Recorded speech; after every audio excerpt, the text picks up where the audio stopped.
Sebagai salah satu masakan tertua di Nusantara, keistimewaan bronkos telah teruji sepanjang 300 tahun lamanya. Menjadi salah satu hidangan keraton Yogyakarta, bronkos selalu disajikan sebagai menu hidangan prasmanan sejak era kolonial. Bangsawan Belanda menyebutnya dengan brownhorst alias daging coklat. Mirip-mirip dengan bronkos, bukan? Mbak Teguh, ini kok dari tadi kok kita masih diaduk-aduk, terus belum mateng-mateng? Belum mateng, matengnya 2 jam. Kalau kurang dari 2 jam, belum apa tuh empuk.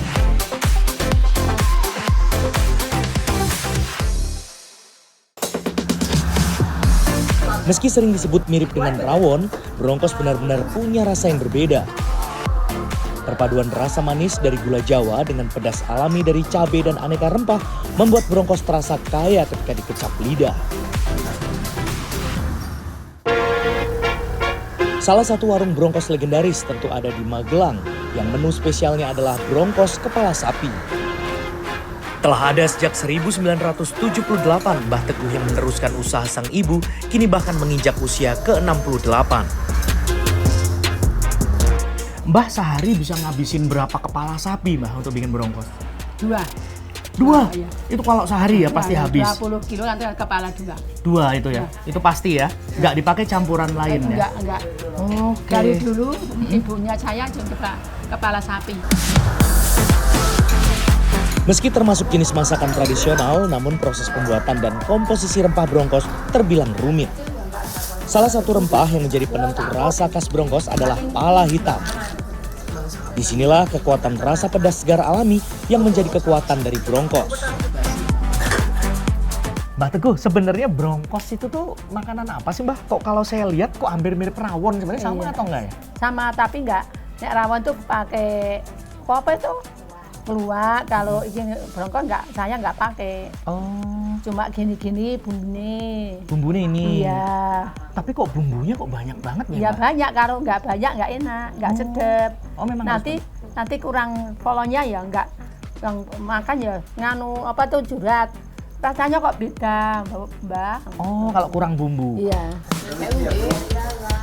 Semua elemen bronkos yakni daging, bumbu, sampai kuah memang menjadi kesatuan yang saling melengkapi. Bagian kepala sapi dipilih karena tekstur daging yang kenyal, sekaligus tak mudah hancur meski dimasak lama. Kolagen pada kepala sapi juga dapat mengeluarkan gurih alami sehingga menguatkan rasa kuah dari bronkos.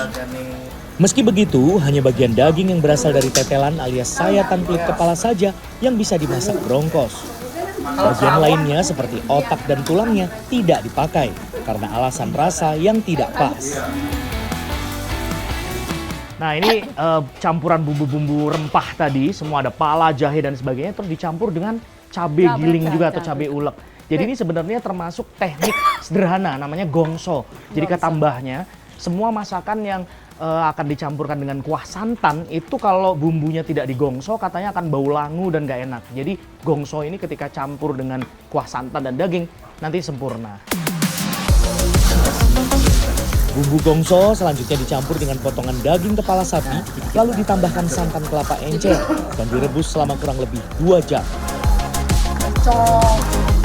Setelah daging hampir matang dan empuk, santan kental atau perasan pertama dimasukkan agar rasa gurih semakin kuat.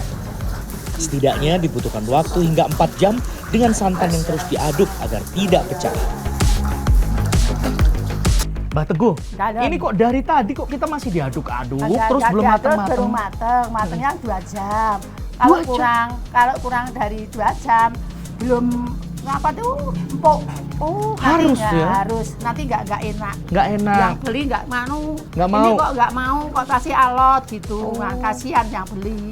Ngomong kepala sapi itu harus lama. Kalau daging liarnya itu cepet. ya cepet. Kalau ini lama kepala sapi, tapi rasanya gurih gitu. Lebih gurih. Uniknya, meski banyak yang menganggap bronkos adalah sup daging sapi, Mbah Teguh menyebut bronkos yang asli memang terbuat dari kepala sapi. Dari dulu mbok saya, pancing itu nek masak bronkos harus kepala sapi biar enak. Cocok gitu ya? Cocok di dimakan. bagian daging lain bagian, beda Mbak rasanya? Beda rasanya sepo. Sepo, ternyata memang bagian kepala ya. Itu gurih. Gurih. Rasanya apa aja nih yang di Rasanya- sini Mbak? Ya sedap, Gurih biasa ada? aja gurih, pedas, asin. Oh lengkap ya? Lengkap. Kalau asin tok ya nggak enak. Legi tok nggih nggak enak. Jadi komplit pedas, manis, asin. Asin. Asin, gurih, 4. Semua rasa ada ya? Nah, semua rasa ada. Beberapa sumber menyebut brongkos dulunya adalah olahan sayuran yang tak berisi daging sama sekali. Di masa kolonial, orang Belanda hanya memakan bagian terbaik daging dan membuang kepala sapi. Tetapi kepandaian juru masak Nusantara ternyata mampu memadukan sayur brongkos dan kepala sapi menjadi olahan yang lezat. Bahkan keistimewaan brongkos selalu diakui dan menjadi sajian Rijsttafel alias pesta makan orang Belanda. Karena memang tekstur si daging dan kuahnya itu tuh lebih ke coklat pekat. Ini dulu asal mulanya ternyata memang katanya sih makanan-makanan rakyat. ketat. Dulu katanya orang-orang dulu ya Mbak, Ya, nggak bisa beli daging, jadi memanfaatkan Memanfaatkan bagian-bagian apa ya? kepala. Ya itu yang Iya, murah meriah. yang Nah, murah gitu. Tapi siapa sangka malah justru Bapak bangsawan-bangsawan enak. suka ya. Iya. Akhirnya Pak disebutlah enak. bronhos, Bronkos, bronkos akhirnya gitu. Awalnya brongkos hanya memakai kombinasi rasa pedas manis yang didapat dari gula dan cabai semata. Seiring waktu, masyarakat sekitar Yogyakarta kemudian mengolahnya dengan berbagai rempah yang justru semakin menyempurnakan rasa. Sajian brongkos pun juga menjadi menu yang mudah ditemui sehari-hari, termasuk di pasar. Belusukan di tengah pasar ini bukan mau belanja ya, gabung sama ibu-ibu di sini. Tapi saya mau nyari satu warung legendaris di sini, katanya udah 80 tahun jualan brongkos yang paling enak. Dan jualannya tuh unik, cuma 1 minggu sekali pas pasaran Wage. Nih katanya di ujung sana, kita cari ya. Seperti warung brongkos yang satu ini, berlokasi di Pasar Wage Pesanggerahan Magelang. Warung sederhana ini sejak pagi tak pernah putus antrian pembelinya. Tak hanya para pedagang pasar, mereka yang berbelanja pun tak mau melewatkan kelezatan brongkos. Bu Surama, betul nggak sih katanya warung brongkosnya ibu ini sudah hampir 1 abad? Iya betul kan ibu saya 60 tahun. Nah. Saya 15 tahun, 25, kan 85 atau hampir 85 tahun. tahun. Dan dari zaman dulu memang udah Di masak sini. brongkos. Iya brongkos. Dok ceplok yang banyak itu dok ceplok. Kalau nyeplok dok itu 200 deh dulu. Oh iya? Iya deh dulu. Kalau brongkos paling banyak sampai habis berapa Bu sehari? 65 kilo. 65 kilo daging. Iya. Bu Surama sebagai penjual generasi kedua menyebut warungnya memakai variasi daging yang lebih banyak. Dari kepala sapi, daging, dan juga koyor atau bagian otot sapi. Dengan kekuatan santan sekaligus isian yang melimpah, rasa brongkos memang sangat berbeda dengan rawon. Rasanya lebih berlemak tetapi tetap lembut ketika mendarat di mulut. Ibu, kenapa sih kalau bikin brongkos kok pakainya daging sapi, nggak pakai daging kambing? Enggak setiap orang, kalau kambing kan suka. Nek sapi kan setiap orang suka. Suka. Ya, iya gitu aja. Cuma Tapi cocok nggak sih sebenarnya brongkos kalau sama kambing? Kok kata orang juga kurang cocok ya? Iya kurang cocok. Kalau nganu kepanasan ya. Oh. Harusnya kan pedes gitu ya. Aroma baunya juga berpengaruh. Pengaruh. Perengus. Perengus.